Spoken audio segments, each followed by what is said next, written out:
Hi guys, welcome to our new video. This episode is traveling to the Philippines. It's a sad moment, at the same time happy moment kasi finally for almost 5 years magbabakasyon na rin siya, and sad moment because may iwan tayo. So tapos naman na yung natin, yung turn natin, nakapagbakasyon na tayo last year, December, and we're back February 2023. So now it is turn. Mag-isa na rin tayo sa Friday and ihatid natin siya sa airport. Guys, we are finalizing his travel documents. Nagpa-register na kami sa e-travels. Kasi ang pagpaparegister ng e-travel should be 3 days prior your flight or equivalent to 72 hours. So katapos lang, and screenshot lang ang kailangan pagdating sa Pilipinas. Now it's time to hand over everything. Ayan. Lahat-lahat. Dahil nga magta-travel din sila ni Maya, kailangan bigay sa kanya yung birth certificate ng bata. Kasi pag nag-local travel kayo, hanapin talaga yung certificate ng bata, lalo na pag tatay ang kasama, guys. And guys, the most important thing is checking all your documents. So get ready bago kayo lilipad. So ayan, Qatar Airways ticket going to the Philippines. Dala niyang TV. So wala siyang check-in baggage. Ito lang talaga. Diba? So 45 kilos siya via Qatar Airways, pero ito lang yung dala. At ayan, tapos na rin tayo mag-pack ng kanyang mga damit na dadalhin sa Pilipinas. As you can see, napakaliit talaga ng kanyang luggage. And there you go! Ayan, ready na tayo bukas, papuntang airport. Good morning, guys! Time check is 3 o'clock in the morning. So maaga kami nagising today. And now we are preparing ourselves kasi dapat 3 hours before your flight, dapat nandun ka na sa airport. So this is our breakfast for today. Yan, napakaaga. It's 3 o'clock in the morning. So we have here a hot coffee from Ali Tea. Yan, and a biscuit from Skyflex.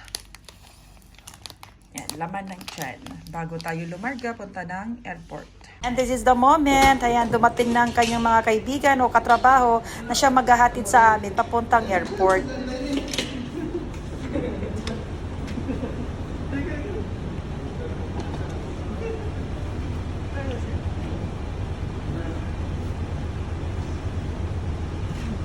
At habang nasa loob na kami ng sasakyan, paray ang kwentuhan at usapan. Wala man ako maintindihan kasi puro waray ang usapan nila. Nakikinig na lang tayo, guys. Pare-pareho silang mga taga-Leyte, mga waray-waray. Parehong nagtatrabaho sa isang lugar, magkakaibigan na rin.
Hello, there is a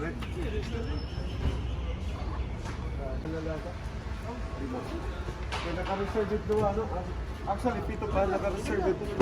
Naka-reserve it. Butang tayo starter. Maaga ba niya? Hindi na ba? Wallet. Grabe, Jeremy, wala. 45 at maximum, ano? Pati na kami dito sa sa Hamad Airport, nasa parking, and papasok na kami sa loob ng airport. May dara WhatsApp. Ah, okay. Dito, tinatag ko lang ng May ganun yung WhatsApp. At bago siya mag-check-in, heto nga, at nagpatimbang muna siya ng kanyang luggage. Alam naman na niya na pasok kasi napakaliit lang talaga ang kanyang luggage, pero pinatimbang pa rin niya. Sige, Day. Calibrated data.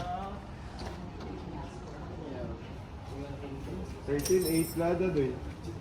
Ay, check in na yan. Ay, diretso mo na. Dito na siguro, meron ng damo, Day. Walang problema, hindi mo Oo, madala pa sa'yo. pero nalang pa tayo. Pag-process ka lang ng ano yung... Pagpipabalik mo. So, 24 hours, medyo relax. Pero sa Manila, dapat mag-online Online check-in. check-in ka. 1 day before.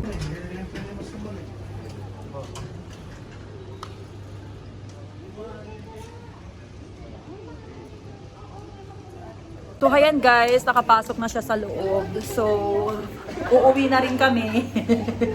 Uuwi na rin kami sa aming bahay. So, maraming salamat sa mga naghatid. Tumulong, ayan.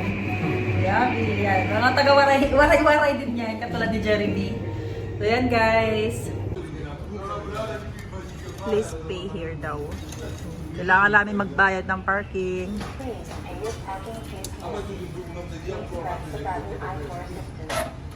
Ayun. O, diba? High-tech dito sa Qatar, guys. Yan yung car park payment. Uwi na kami at papunta na kami sa parking area. Ayan guys, maraming salamat sa pagsama sa amin puntang Hamad International Airport dito sa Qatar. So nakita nyo na kung gaano kaganda at kalinis ang ating airport dito sa Qatar. At kung nagustuhan nyo ang video na to, please don't forget to give me a thumbs up. Bye!